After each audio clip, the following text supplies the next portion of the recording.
Kung nilinig kayong, yung aircon ko yun. Dahil, ang init sobra. Parang nandito yung girls' generation. I can feel the heat. So, itutuloy ka na yung types of students in school. Number 1, the NBS or the National Bookstore. Sila usually may mga dala ng brief. Sila yung usually na may... Sila usually may dala ng mga file case, pencil case, at kung ano pang case. Alam mong meron sila lahat kompleto. May liquid eraser, may extra ballpen, may red ballpen, may blue ballpen, may 1/4 sheet of paper na nakakat na, hindi na kailangan ganun-ganun pa. Basta nasa kanila lahat, as in kompleto. Lahat ng school supplies, nasa kanila. May glue, may scotch tape.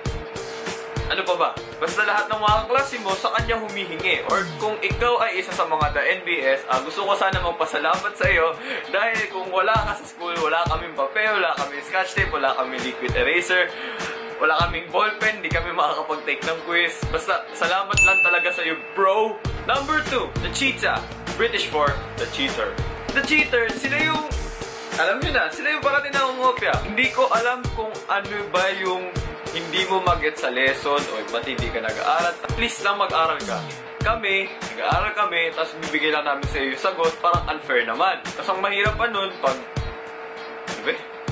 Tapos ang mahirap pa nun, pag lahat na ng test, tinanungan mo ng sagot. Lalim-lalim na nga na ibag sa amin, nasinta kami matulog para sa isang test, tapos ikaw, mangungopya ka lang. Unfair lang eh. Puta guys! Sa pinakapangit dito sa mga cheetah, tapos ang pinakapangit pa dito sa mga cheetah ay kung lumabas na yung resulta, tapos lumabas na yung resulta, tapos yung score niya mas mataas pa sa score mo. Ina! Ako lang... What? Number 3, the goat or kambing. Napunta na ba kayo ng zoo? Siguro naman nakapunta na kayo sa Manila Zoo, Avilon Zoo, yung bahay nyo. Ano yung mga nakapansin nyo sa mga goat? Di ba parati silang umunguya? Parang may minunguya sila parating damo or kung ano pa. Itong mga dagot na to, siya yung parating umunguya ng bubblegum sa school. As in, everyday marinig mo lang sa likod mo. Sila yung parating may dala ng bubblegum sa school. Tapos pag nanghingi ka,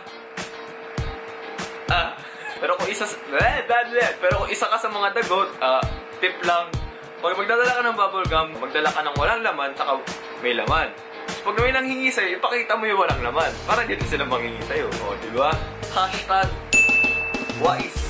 Number 4, the may himala. Sila yung sobrang chill, sobrang tamad. As in, parang wala silang inaalala sa mundo, sa pag-aaral nila. Pero pagdating ng test, ba't ang taas ng score nila? Ano ba? What? Yung tipong kasunod lang nung highest. As in, kasunod lang nung highest, nung the nerd. Kung isa ka sa mga may himala, pwede paturo sa akin yung ginagawa mo. Kasi, ginagawa ko naman lahat, bagsak pa rin. Bakit? Number 5, the UTI. Sila yung mga UTI, yung tipong ihi sila ng ihi, lalabas ng classroom para lang umihi. Halos uminit na yung ulo ng teacher. Siguro siya yung umiinom parate ng tubig ng dama nila water. Tipong nag-visit na yung teacher dahil paalam siya ng paalam na para lumabas. Tapos sabihin ng teacher, ano ba meron sa banyo? And yun lang. So kung gusto nyo itong video na ito, kayo nyo lang give it a big thumbs up and subscribe to my channel for weekly videos and share this with your family and friends. And goodbye!